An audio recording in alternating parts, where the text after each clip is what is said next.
Now, joining me is the former Labour MP, Luciana Berger. Luciana, thank you very much. Great to have you on the show, especially for a variety of different reasons, actually. We'll talk about Keir Starmer's speech in a minute, if that's all right, but I can't help but feel as though there's a bit of a cloud hanging over everything at the moment, and that is what's going on in Israel and in Palestine. And the spillover onto the streets over here as well. Some very concerning footage out of outside the Israeli embassy. Are you concerned about what that means for multiculturalism and integration and potentially rising anti-Semitism? I've been horrified to see the scenes on London streets of people seemingly celebrating the most barbaric and horrific acts that we've seen that were perpetrated by Hamas, a terrorist organisation, when they went into Israel on Saturday, when they launched thousands of rockets into Israel. They went and beheaded people, they killed people in their beds, in their homes, in their bus stops. They took children and pensioners, women.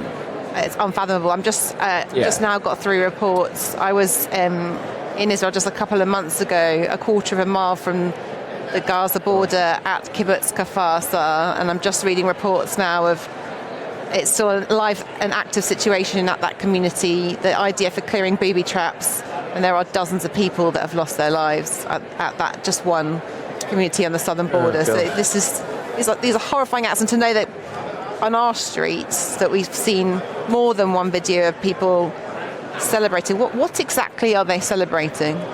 And if they're celebrating a prescribed terrorist organisation in Hamas, then that is a criminal offence, and they should and must be held to account.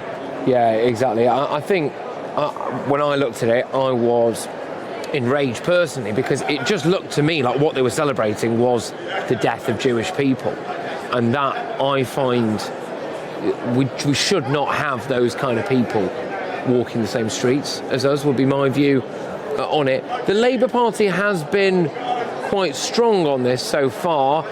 In light of your previous experiences with the Labour Party, how do you feel Labour have handled the situation so far? I think the Labour Party have been extremely robust and unequivocal. We've heard first and foremost from the leader of the Labour Party, Keir Starmer, in the wake of the atrocities on Saturday. We've heard from the Shadow Foreign Secretary, David Lammy, the Labour Party unequivocally condemning these barbaric actions committed by a terrorist organisation, by Hamas. And as we've heard in the speech today, Keir Starmer taken to the stage and speaking up and speaking out for what have been the most horrifying of actions. I mean, the party is different now than it was under Jeremy Corbyn, clearly. It's completely changed. Yeah. This conference is incomparable to the last Labour Party conference that I attended back in 2018. It's unrecognisable from, I left the Labour Party and I cannot in any way compare or find any comparison. This is a completely and utterly changed party, and Keir Starmer has changed the party, and that's why he's ready to change the country. I think that says a lot then. So 2018 was your last conference, you said, and then you've come back now, clearly feeling that the party has changed, possibly quite significant, I think. Let's deal with what Keir Starmer actually said earlier on. Yeah. Well, initially, he didn't get to say much because he got glitter bombed, didn't he, by some individual who was ranting about a public house, or we need a different kind of politics, really. How do you think he handled that? I thought he was outstanding in how he handled that. He just brushed himself off and he gave the speech of his life. He physically took his coat off, he rolled his sleeves up, and he got on with it. And the response in that hall was extraordinary. He said something along the lines of, if he thinks that'll bother me, he doesn't know me at all, which was pretty good, I think, He also said in response, and it wasn't scripted, he said, that's protest and we're the party for power. That was interesting. It was, because he did say that. He said, this is why we've changed the party. Yeah. This is why. I think the implication there that there was quite a lot of that fringe nuttery a few years ago, really, and that's gone. Well, you can't do anything shouting from the sidelines, and you can't be a party of protest. And today we see a completely different party, a changed party, a party that Keir Starmer has changed to make this a party that's ready for government. And he went on to set out in his speech today what his plan is for government, how we need and will see under his leadership a decade of renewal, that we've got a party that brings back hope to this country. Yeah. I think some people might be thinking, good grief, is he already saying it's going to take him 2 full terms just to sort the mess out that we've got at the moment, where people might want to see a bit more immediate action? Well, yes, but there's a lot to do, and he set out a very ambitious plan and lots of different components of it, whether it's that creating Great British Energy, which is going to find its home in Scotland. It's going to ensure that we're creating in this country, generating our own energy rather than importing it from countries run by dictators. We are all paying extraordinary household energy bills today. It's Keir Starmer and his team that have come up with the answer to how we can actually tackle that and make a difference, and not just for us all to enjoy cheaper electricity and gas bills and see our cost of living go down, but it's also the thousands of jobs it creates and the opportunity which we've seen squandered under this current Tory government.